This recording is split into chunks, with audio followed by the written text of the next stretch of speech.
The Brazilian League is the best in the world. That's something that will piss off a few and most will disagree with, but I never really said based on what. I also didn't even mention my criteria. Is it the quality of play, entertainment, competitiveness, storylines, youth development, parody at a high level, nonsense? Today I want to dive into the Brasileirão and tell you why it's so good, but also flawed, and why if you're not watching, you are missing out.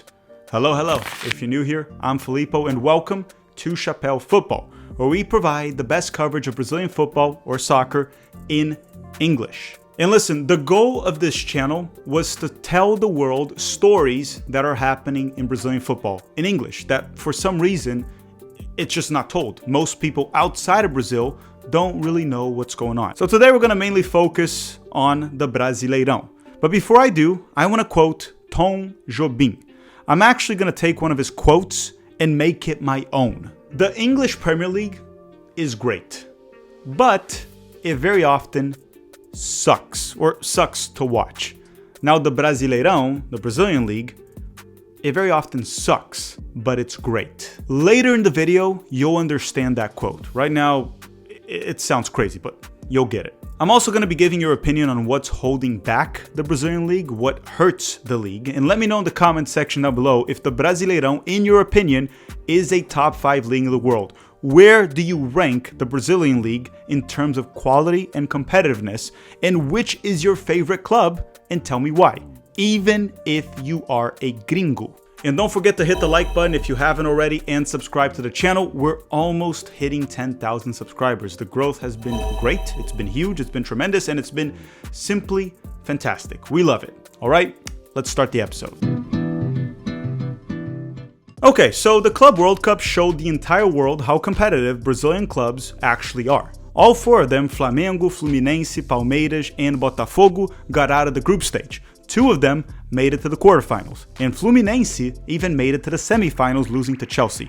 Some impressive results also happened, like Flamengo defeating Chelsea, Fluminense defeating Inter Milan, and Botafogo actually defeated PSG in the group stage.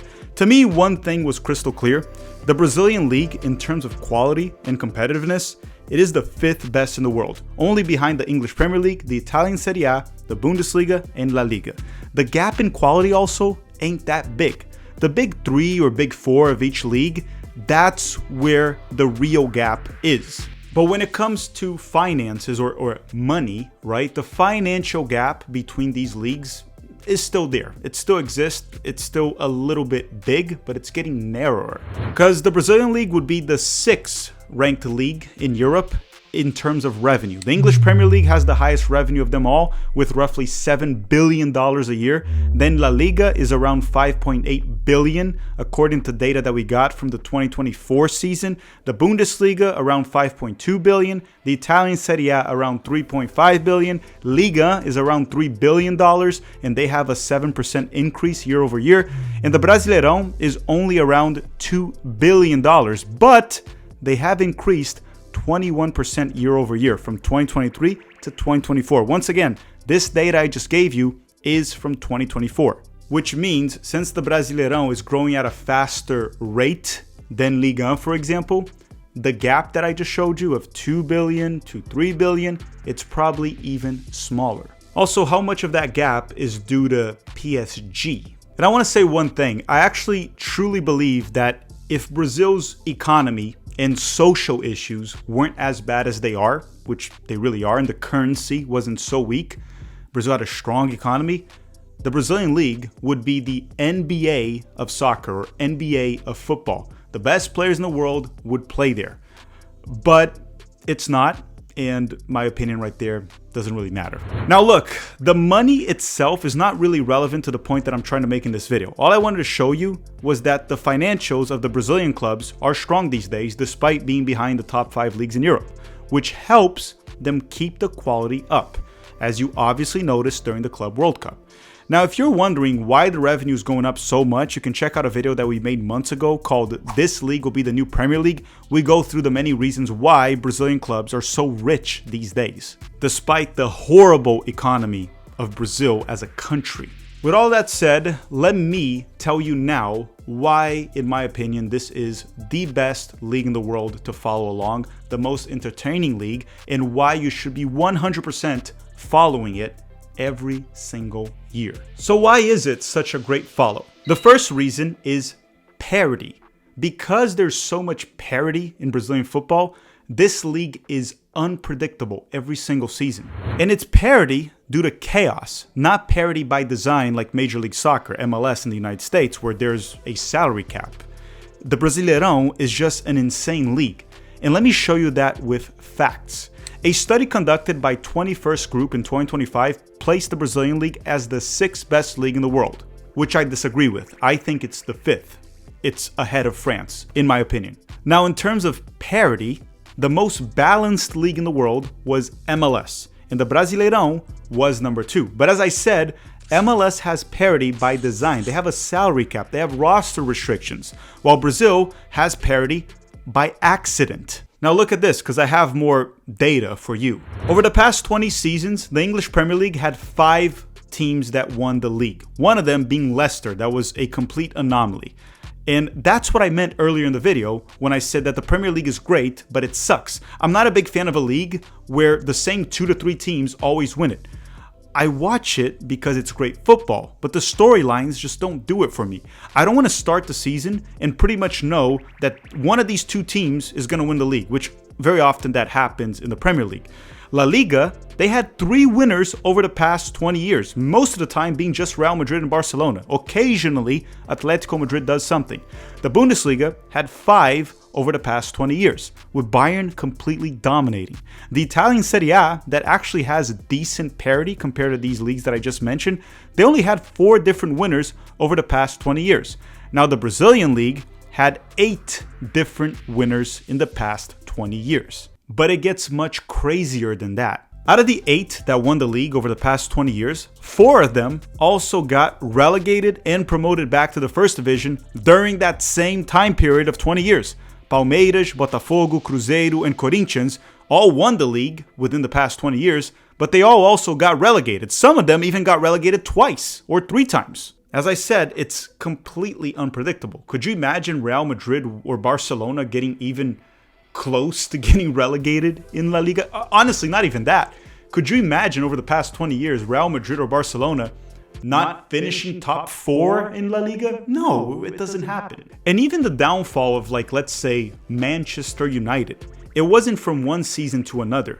It took a long time. It took a few seasons for Manchester United to become complete ass. And this is what I want to say. In Brazil, there is no Big 2, Big 3, or Big 4 like the top European leagues. Depending on who you ask, some people will say there's a Big 10 or even a Big 12. Clubs like Palmeiras, Corinthians, Flamengo, São Paulo, Cruzeiro, Atlético Mineiro, Grêmio, Internacional, Fluminense, and a few others that I didn't even mention will all fall in that category of big clubs. In recent years, Palmeiras and Flamengo have been the most successful teams in Brazil, but they still struggle to completely dominate like the big clubs in Europe do in their leagues. And I wouldn't be surprised if 5 years from now, 2 or 3 clubs overthrow Palmeiras and Flamengo. But wait, this is not an infomercial, but there is more. From 2002 to now, Palmeiras has won the Libertadores, which is the Champions League of South America, twice. That is essentially 1 per decade, which is pretty good. They also won their league 4 times. They won the Brazilian Cup a few times. That's not bad. But Palmeiras also managed, in these 20 years, or since 2002 from now, to get relegated twice.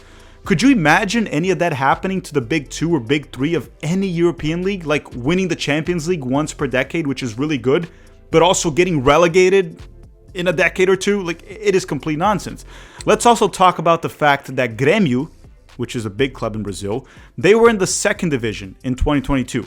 Then in 2023, they were back in the 1st division, and they managed to finish in 2nd place, only 2 points behind Palmeiras that won the league that season.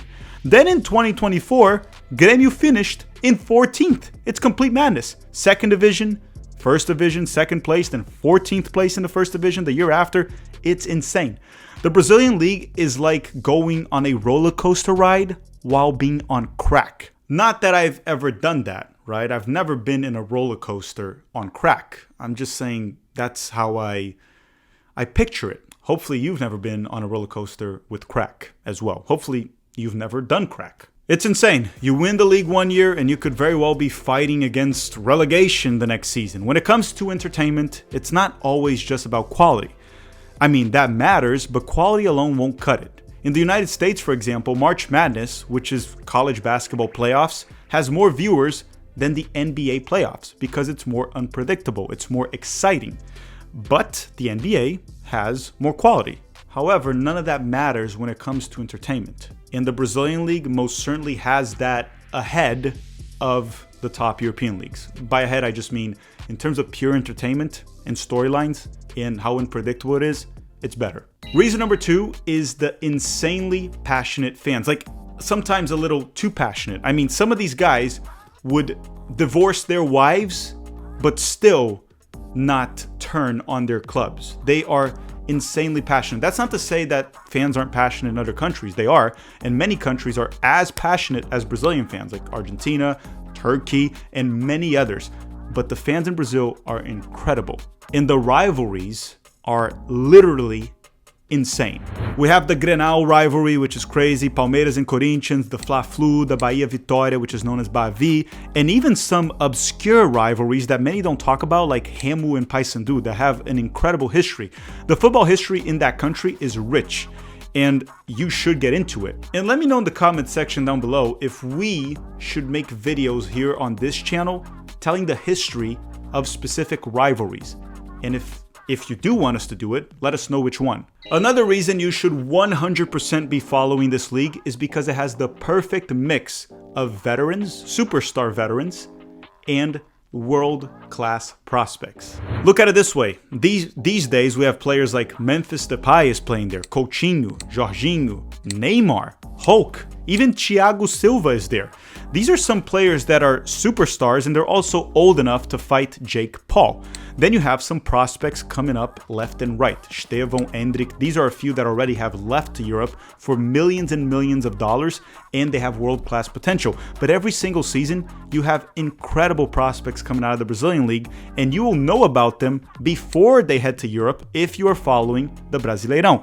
Now listen to this. Brazil also has a bunch of, players that you don't know from South America, like John Arias, Richard Rios, that just went to Europe. Rios just went to Benfica. John Arias went to the Premier League because the Brazilian League is so financially dominant in South America. All the world-class prospects from Argentina usually go to Europe. But the players that are more like late bloomers from Colombia, Argentina, Venezuela, all these other countries in South America, Chile, Ecuador, they usually go to Brazil, right? These tier 2 players that take off later on. And here's what I have to say. Like, we had also Thiago Almada play for Botafogo, for example. Now he plays for Atletico Madrid. The reason for that is the financial gap between the Brazilian league and every single league in South America is huge. That's why Brazilian clubs have been dominating the Copa Libertadores in the post-COVID era. And look at this, for context. In 2024, Vélez won the Argentine League, which got them $500,000 in reward.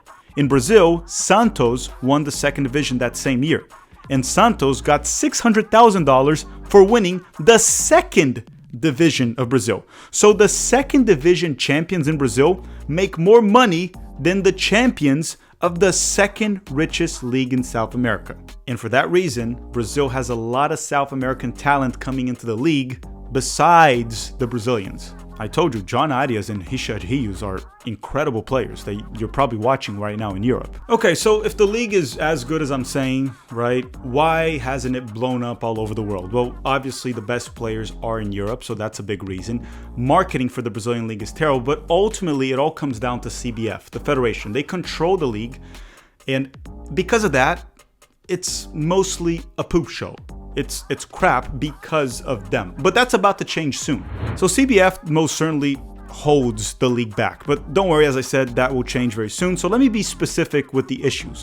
One, the refs. They are terrible and inconsistent. They often ruin the game, and there's a lot of flopping and time wasting from the players. It's normalized, and the refs enable it. So very often the games don't flow because of flopping and time wasting that goes unpunished. Part of that is on the players, but it could also be easily fixed with proper refs. Another issue is the calendar. Like the top teams in Europe, they end the season with 50 to 60 games played max. The top teams. Now the top Brazilian clubs, they easily surpass 70 games.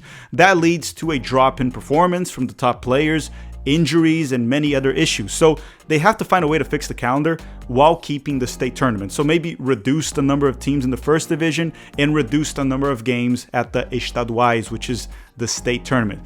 Another issue is that Brazil sells their young prospects a little bit too early. And I get it, it's a lot of money. But I wish they stayed at least 2 to 3 seasons to build some memorable moments like Neymar did, right? Neymar left when he was like 21, 22. But the top prospects these days, they don't stay like Neymar did for 2, 3, 4 seasons. They leave when they're 18, like Endrick, Estevão, Rodrigo, Vinicius Jr. So they don't build memorable moments with their clubs, or very few memorable moments. That to me is an issue, right? If you want to market the league, because they leave as like freaking teenagers. Last but not least, one of the reasons that it hasn't taken off is just poor marketing. No one knows about the stories that are going on in Brazil. That's one of the goals of this channel, to tell people what's going on there. There's a lot of people that ask me questions here in the United States about the Brazilian league because they don't know anything. They don't know where to watch it. If you're outside of Brazil, it's hard to even find a way to watch the games. You have to go through a sketchy link that can give you your computer aids. The broadcasting deals are terrible, so the marketing has to be better. They have to make content in English so an international audience can hop in and watch this. And they need better broadcasting deals so people can watch the league in Europe, the United States, Mexico, wherever it is, Africa, Asia, anywhere. So the marketing is terrible. And if you get an international audience, which I think the Brazilian league could build a bit of an international audience, there will be more revenue for the clubs. It'll be better for the league, infrastructure, and honestly, even for the country as a whole. There'll be more jobs, more money, everything. Soccer or football is a huge part of the Brazilian economy. But everyone, let me know your thoughts in the comment section down below. Do you love the Brazilian league? Which club in that league do you love? Do you watch it? Where are you from? Which country? And what do you think has to improve for it to reach a larger audience outside of the Brazil? Because the Brazilian market, it has complete dominance. It's the #1 league in the country, and that will never change. I want to thank you all very much for watching. Don't forget to drop a like before you go if you haven't already, and subscribe to the channel. And right now, why don't you have a great day?